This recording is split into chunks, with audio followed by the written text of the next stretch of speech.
Greetings everybody, Redbeard here for the October 26, 2016 edition of the Midweek Update.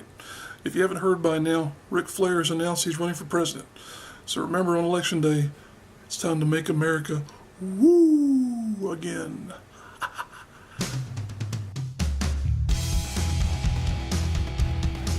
Number 5 story of the week is that AJ Styles has teased a dream match between himself and Shawn Michaels that could possibly be taking place at the Royal Rumble. Or it could just possibly take place in video game consoles around the world forever and ever and ever. This is a thing that erupted over the internet. AJ Styles tweeted, as we mentioned, an image of himself facing off with AJ Styles, and it had the graphics that have been already produced for the Royal Rumble.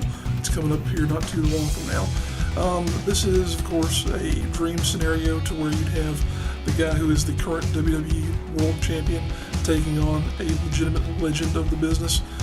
Two guys who, in their prime, if they had faced off against one another, would have had a match that is likely going to be one of the top ever, and could likely still be if Shawn Michaels was up to the task. And what I mean by that is not only physically, but also mentally. It's been one of these things to where he's had opportunities to come back here recently. As you'll remember, he had his matches with The Undertaker, and those were pretty much his swan song. He did have an opportunity here a couple of years ago to potentially get in a feud with Daniel Bryan. Would have been a very natural part of that particular feud and an opportunity for him to get involved there in a match. Didn't do it because he considers himself to have been officially retired. And that's one of the major impediments to this match here, is the fact that he considers that to have been a permanent decision. May or may not ever rescind that decision there. Likely won't, and that's very respectable. Even so, this would be a definite dream match. Very exciting thing that got a lot of people's attention, got a lot of people talking about the possibility of it happening. But here again, something that has a very slim chance of happening. What is funny about this whole thing, though, is that not long after that image was tweeted, you had Kevin Owens, who came back with his own response to that, which was himself in an image facing off against Mantar. Yeah. Kids, if you don't know who Mantar is, go ahead and Google it and you'll find out pretty quickly what I'm talking about there and just how ridiculous that would be.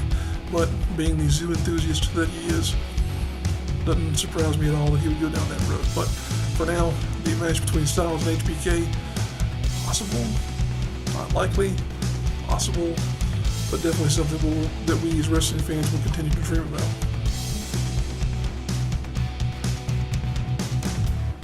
Number 4 story of the week is that PWX has begun to make announcements regarding this year's X16 Tournament. As you may remember, X16 was founded last year. It was a pretty successful event overall. You had a collection of a lot of top talent, not only from the Carolinas, but also from the international independent scene, all of whom were competing for the inaugural edition of the X16 Cup. This year around, you've got some slight changes to it because, for one, it's happening later in the year. You still have the same size of field. However, we're only now just getting a grasp for who all is going to be involved in it. This is going to be taking place November 19th and 20th at Club Escapade in Charlotte, North Carolina. And the names that we have announced thus far for the tournament in terms of the more well-known guys include Davey Richards, Zack Sabre Jr., and Matt Riddle. Matthew Riddle, of course, the guy who transitioned from MMA to professional wrestling, who's already made one appearance for PWX earlier this year. So you have two guys, actually all three of those names are technically returning to PWX. Davey Richards made an appearance for them a number of years ago back at the Phenomenal debut show, which also featured the Phenomenal one himself, AJ Styles. But among the local talent that's going to be involved in this match, or in this tournament, you have Ethan Case, who is the winner of the inaugural X16. Can't say that his career has gone a whole lot of places since then in terms of PWX or anything else, but you know, it is what it is.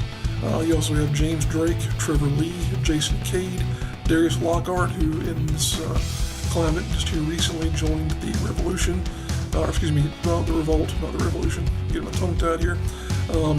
Tracer X, Anthony Henry, and Martin Stone. If you're not aware of Martin Stone, he's participated in a lot of events for Atlanta Wrestling Entertainment. Very entertaining guy, very much an English combatant because he is from England. But yeah, going to be a pretty interesting lineup there as far as the talent is concerned. There are 5 more slots to be filled on this tournament bracket. As to who those guys are going to be, we don't quite know yet. There are some names that could be involved. You've got your John Schuyler's, your Gunners, Corey Hollis possibly could also introduce a whole slew of other names from the independent scene. Would we see potentially the return of guys like Ricochet? We don't know, but it is expected they'll round out the tournament bracket here in the next couple of weeks. Something that did catch the eye of a lot of fans that were talking about this online is the fact that the introductory price point for front row tickets was $75 for 2 nights. $75 plus fees. That's pretty high in terms of what you would expect to pay for an independent show. That was, again, 2 nights. You did get a couple of other incentives, but again, that's pretty large sum of money in my opinion for 2 nights of what amounts to independent wrestling. The general admission tickets and whatnot were their usual price points, so it's just one of those situations where PWX taking advantage of a business opportunity. You can't fault them for it, because if the market will bear that price, more power to them, and it obviously will, seeing as how the front row sections I believe have already sold out for both nights. So yeah, definitely people looking forward to the X16 tournament. Number 3 story of the week is that Flow Sports has announced the creation of Flow Slam. Flow Slam, if you're not aware, is going to be an offshoot of Flow Sports. Flow Sports being an online streaming service for all kinds of international athletic competitions. This is a big deal. This is something that kind of has a couple of permutations to it though. One of the bigger ones being the fact that you have somewhat of a weird turn of events happening here because of the fact that WWE, which of course has the WWE Network, invested in Flow Sports here earlier this year. They actually have some interest as far as their capital outlay is concerned. And yet now you've got Flow Sports, which is introducing Flow Slam, which will be an offshoot of their main product that's going to specialize in carrying streaming events, or streaming live events, I should say, for independent wrestling promotions. The one that they've announced in association with thus far being a big one. That's WWE Live, which of course carries Evolve events, Evolve being somewhat of a feeder system now for WWE, at least as it pertains to the Cruiserweight division anyway. So you've got this little handshake of a deal here that's going back and forth between all these companies, and it's kind of made people wonder, well, did WWE have an awareness of Flow Sports looking to get into the wrestling game? Was Evolve aware of this the whole time? Who knew when and where? It's one of those very interesting things because there's a potential climax here in that there could be conflict between groups, but at the same time you've got statements that have been made by WWE officials saying this is not changing our relationship with WWE whatsoever. So it would appear as though things are all continuing on the upswing and the business is normal, except for the fact that WWE Live now has a major partner in this service, which is going to cost about $20 a month, but not a bad cost in my opinion, seeing as how this is going to be just one of many other promotions that are going to come online with the Flow Slam product. One of them that will not be coming online with them though is PWG, Pro Wrestling Guerrilla. Evidently, the people at Flow Sports reached out to PWG and they turned them down flat, saying we're not interested. It's amazing that PWG is as, I'll go ahead and say, as big of a stalwart as they are in just existing off of the live business that they do and the DVD sales, but their business is so strong, the product is so sought after, that they really control the whole market themselves, and really and truly they have no reason to go to a subsidiary company like Flow Sports. But regardless, very interesting turn of events, very big thing that can be happening in the world of independent wrestling as you've got a major streaming service now looking to get affiliated with these top promotions. Number 2 story of the week is our continuing look at TNA Wrestling's woes. And yeah, they're getting worse seemingly by the day here. Late last week it was revealed that another creditor had come forward issuing another lawsuit against TNA Wrestling. It is believed at this point in time that the total amount of debt that the company has is in the area of around $4 million. That's a lot of money, even for an entertainment company like this that specializes in contracts and all this other stuff that is really conceivably worth more than that, but it's not seemingly at this point in time. It does not look as though things are going to improve for TNA anytime soon. especially now that you've got some revelations that have been made in the lawsuit that was brought against the company by its own president, Billy Corgan, of course, of Smashing Pumpkins fame. I really want to say that Dixie made a mistake in getting into business with someone who spent a really long period of time in the music industry, because anybody who knows anything about the music industry knows that those people are really good at getting their money and at protecting their own assets, be that as it may. Some of the court documents that came out after the documents were unsealed revealed that Corgan is essentially trying to take over the company by insisting that he was lied to by Dixie Carter and other representatives of the company, and they did not evidently let him know the full extent of the debt that the company is incurring at this point in time.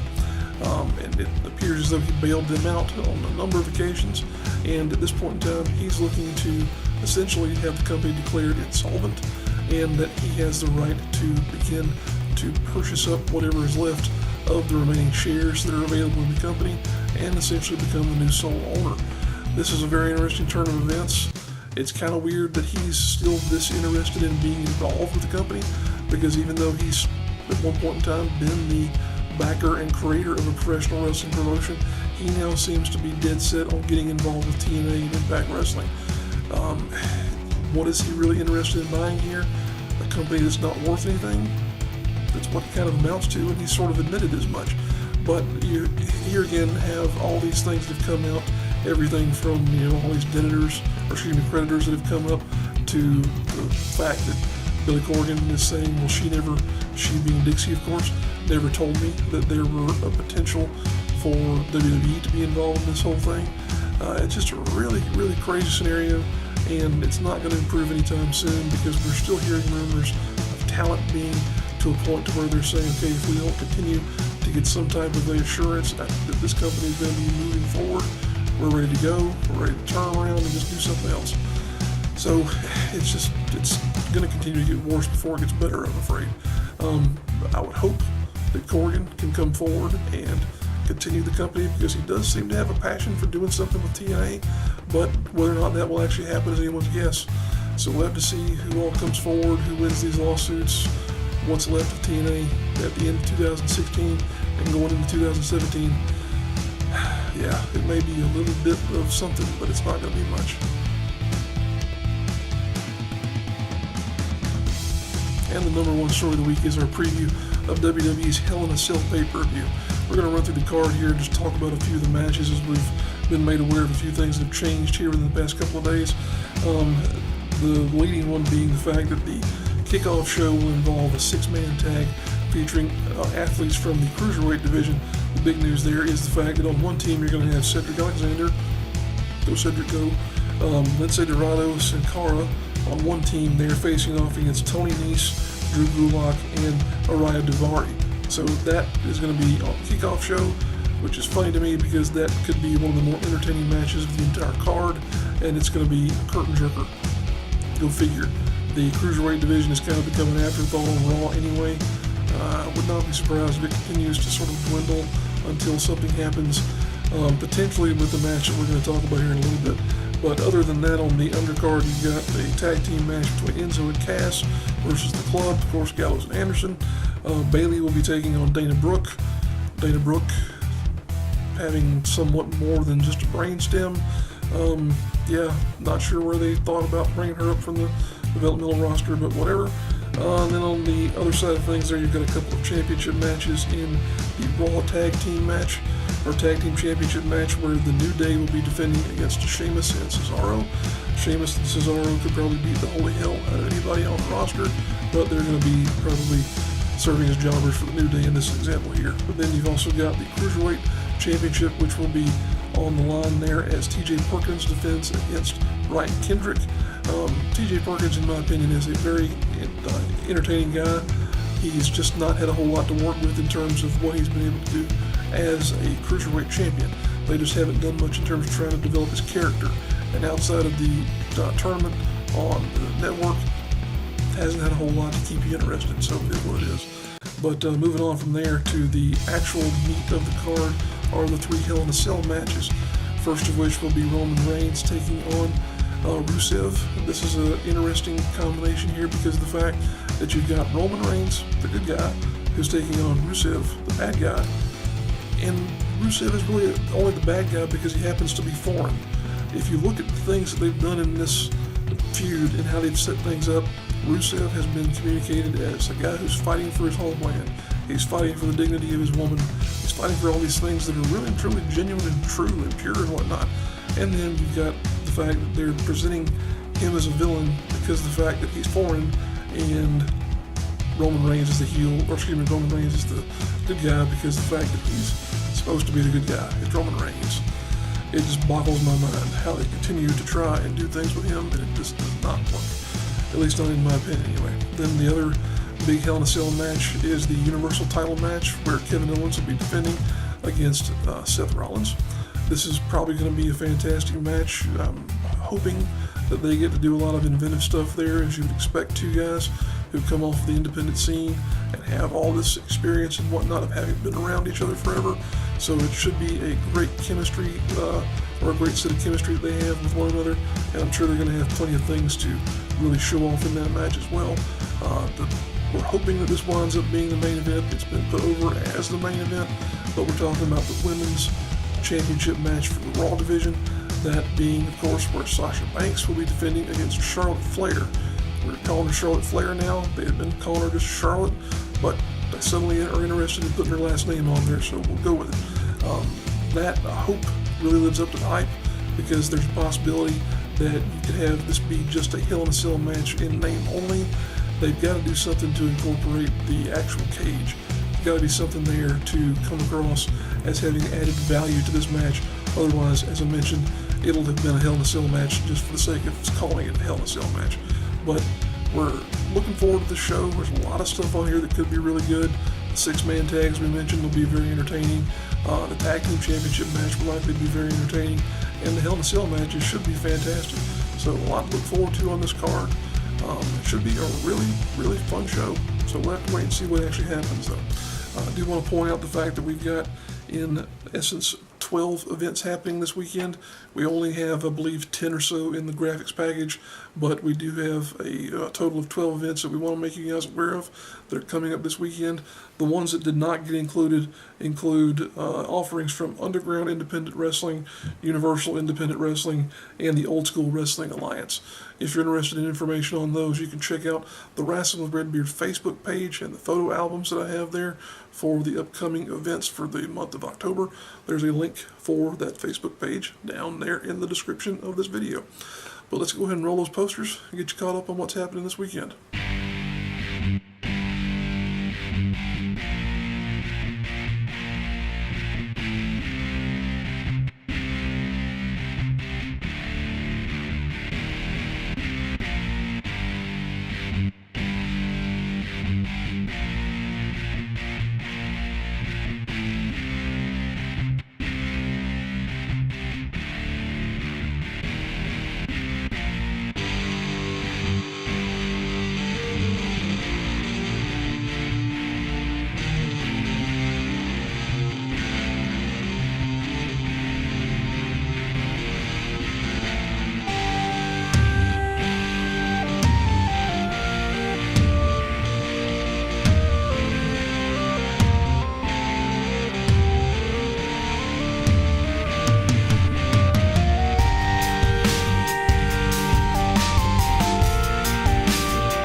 There you have it, our rundown of the events that are coming your way this weekend.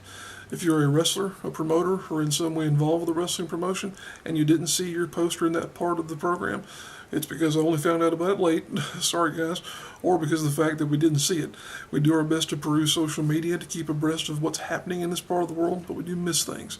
That said, if you would send in your information to us either via YouTube, email, Facebook, Twitter, any available method we've got for keeping in touch with our audience, we'd be more than glad to put your information out there, because it's a big part of what we do here on Rasslin with Redbeard, promoting the local scene and talent. Appreciate you guys tuning in. We've got a lot of content out there on the channel right now. A lot of good matches, a lot of stuff coming as well. We had a chance to attend the WrestleForce show this past weekend in Columbia, South Carolina. We'll be presenting some matches from that show here in a couple of weeks. And just want to continue to say our appreciation for our subscriber base, for you guys who are signing on and being a part of the channel here and joining on the community discussions that we have on our match videos and other content as well. Do appreciate you keeping this channel going and alive. Appreciate you guys tuning in once again. We'll see you next week.